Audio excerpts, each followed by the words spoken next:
Hello everyone and welcome back to my channel. Today we have a delicious broccoli soup, and yes, we will use the whole vegetables, so there will be no waste here. Start off by cutting half a big onion and 2 carrots, and for the broccoli itself you can use either a fresh one like I have, or you can use the frozen ones. Twist the stem and just guide your knife to do your job. And for the florets themselves, I will cut them to bite size just so they're more manageable. And the stem I have cut lengthwise, and I will cook it in the stock for this soup.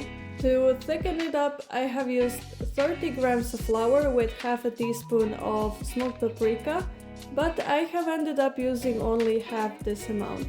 We also need 1 celery stalk, and make sure you remove those strings so it will be much easier to eat. And we will also dice this up real nice. In a big pot I have added a tablespoon of butter, let it melt.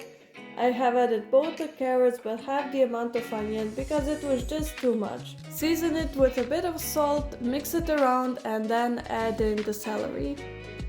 Allow it to cook for about 10 minutes, and in the meantime we will prepare 100 grams of cheddar cheese that we will shred.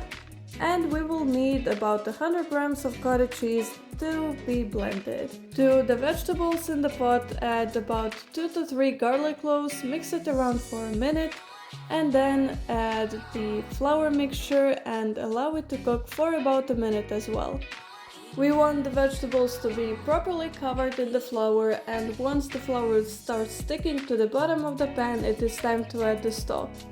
This was about 600 milliliters, but you will see when we add the broccoli in, it barely covers them. So you can just kind of see how much you need, and you can always just put more water if needed.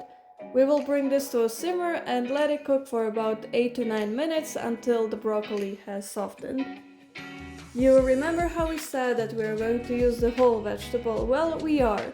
Because the stem was cooking in the stock, it has released all the flavors, and it's also now completely soft. We will dice it up and add it to the soup and then just cook for the remaining time. Season it with salt and pepper, and now it is time to lower the temperature and add 200 ml of milk. From this point on, it is important that the soup stays warm but it doesn't boil, so the milk doesn't curdle. We want it to keep warm just so the cheese can melt when we add it. So first I have added the cottage cheese. I have mixed it around before adding our shredded cheddar. You cannot exactly taste the cheese, but you can notice there's more depth of flavor in the soup, and honestly it was wow.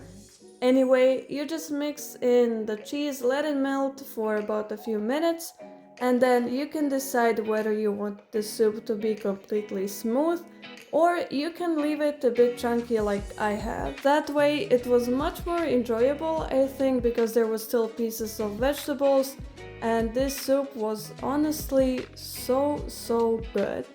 Thank you guys so much for watching this video. Make sure to like it, subscribe, and I will see you next time. Bye!